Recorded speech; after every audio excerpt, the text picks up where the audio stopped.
Hello friends, आज की class में हम सीखेंगे पार्ट्स ऑफ स्पीच। जैसा कि मैंने ऊपर लिखा हुआ है, पार्ट्स ऑफ स्पीच वाक्य के भेद, जिसमें जो कि 8 होते हैं, जिसमें सबसे पहला होता है नाउन, जिसको हम संज्ञा बोलते हैं। नाउन को इंग्लिश में अगर हम डेफिनेशन शॉर्ट में समझें तो ये होते हैं नेमिंग वर्ड्स। कोई भी नाम बताने वाले शब्द नाउन होते हैं, जिनको हम हिंदी में ये कह सकते हैं नाम बताने वाले शब्द, या यूं कहिए। और सभी ये डेफिनेशन में समझता हूँ जानते हैं, जो नहीं जानते समझने की कोशिश करेंगे शॉर्ट में। व्यक्ति, वस्तु, स्थान, भाव के नाम को संज्ञा कहते हैं। जिस तरीके से श्याम व्यक्ति हो गया, बुक वस्तु हो गई, स्थान बरेली हो गया, और हैप्पीनेस भाव, सुख दुख, जो भी ये दुख सुख के भाव होते हैं, भावनाएं होती हैं, वो सभी हमारी संज्ञा में रखी जाती हैं, उन्हें संज्ञा शब्द बोलते हैं। अगला है हमारा प्रोनाउन। प्रोनाउन सर्वनाम, यानी सर्वनाम अपने शब्द से ही बता रहा है। सर्व माने सभी, नाम मीन्स नाम, सभी नाम यानी नेमिंग वर्ड्स, या यूं कहें सभी नाम के स्थान पर जो शब्द प्रयोग किए जाते हैं, या यूं कहें संज्ञा के स्थान पर जो शब्द प्रयोग किए जाते हैं, उन शब्दों को हम सर्वनाम कहते हैं। लिखा भी है words used at the place of noun, यानी संज्ञा के स्थान पर, नाउन के स्थान पर यूज होने वाले शब्द वर्ड्स आपके नाउन कहलाएंगे, जिनको यहाँ पे मैंने शॉर्ट में लिखने की कोशिश की है, जैसे he, she, you, we, they, this, that, etcetera. ये सभी आपके प्रोनाउन होंगे। अगला वर्ड है, अगला पार्ट्स ऑफ स्पीच जो हमारा है वो है वर्ब। वर्ब का मतलब होता है क्रिया, यानी इंग्लिश में अगर इसको शॉर्ट में समझें तो होगा एक्शन वर्ड्स, यानी ऐसे वर्ड्स जो एक्शन के बारे में डिनोट करते हैं, एक्शन बताते हैं, ऐसा शब्द जिससे कार्य का होना पता चलता है, वो सभी शब्द आपके वर्ब कहलाएंगे, क्रिया कहलाएंगे। वर्ब को हिंदी में क्रिया कहते हैं, तो यानी कार्य का होना या ना होना बताने वाले शब्द वर्ब कहलाते हैं।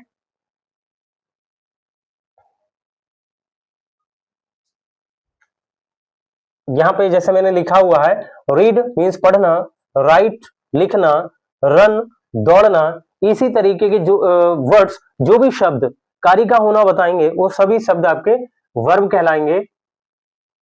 अगला है एडजेक्टिव, इसको एडजेक्टिव भी बोलते हैं, तो इसको शॉर्ट में हम समझते हैं इसको क्वालिफाइंग वर्ड्स। क्वालिफाइंग वर्ड्स हमारे एडजेक्टिव कहलाएंगे, जैसे good boy, bad boy, black pen, clever boy, ये सभी हमारे एडजेक्टिव कहलाएंगे, यानी विशेषण कहलाएंगे, या यूं कहें हिंदी में समझने की कोशिश करेंगे, संज्ञा या सर्वनाम की विशेषता बताने वाले शब्द हमारे एडजेक्टिव यानी विशेषण कहलाते हैं। अगला है एडवर्ब। एडवर्ब को समझने की कोशिश करेंगे, इसको यूं कहेंगे मॉडिफाइंग वर्ड्स, यानी जो वर्ब को मॉडिफाई करते हैं, जो वर्ब को, वर्ब के अर्थ को मॉडिफाई करते हैं, उसमें परिवर्तन लाते हैं, वो शब्द हमारे एडवर्ब कहलाएंगे।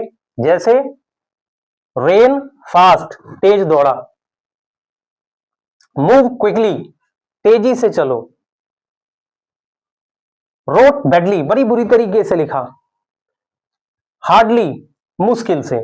तो ये सभी वर्ड आपके एडवर्ब कहलाएंगे। ये सभी मॉडिफाइंग वर्ड्स हैं, यानी क्रिया विशेषण या एवं अन्य क्रिया विशेषण की विशेषता बताने वाले शब्द क्या कहलाएंगे, आपके एडवर्ब कहलाएंगे। और ऊपर एडवर्ब को यहां पे समझा दिया गया है। अगला वर्ड, अगला पार्ट ऑफ स्पीच हमारा है प्रेपोजिशन। प्रेपोजिशन, इसको हिंदी में बोलेंगे संबंध सूचक अव्यय, या यूं कहिए a preposition is a word used before a noun or pronoun to show its relation with another noun or pronoun.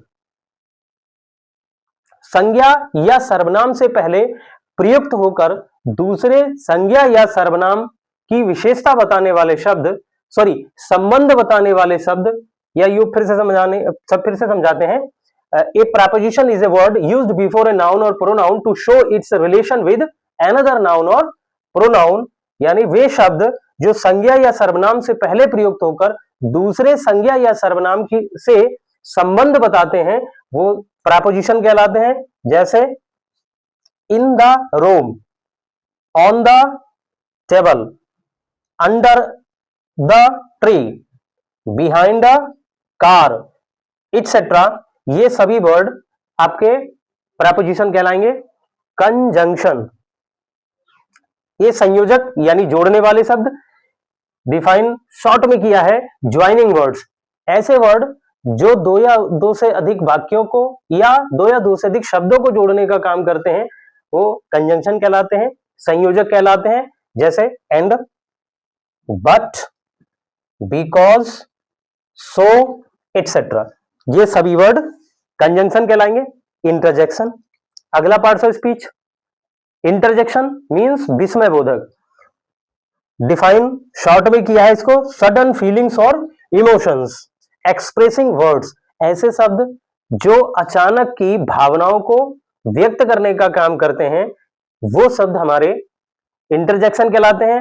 Hindi में इसको समझाने की कोशिश की गई है, अचानक भावनाओं को व्यक्त करने वाले शब्द हमारे इंटरजेक्शन कहलाते हैं। जैसे हुर्रा, या यूं कहें आह या एलास। शॉर्ट में इस वीडियो में मैंने पार्ट्स ऑफ स्पीच को समझाने की कोशिश की है।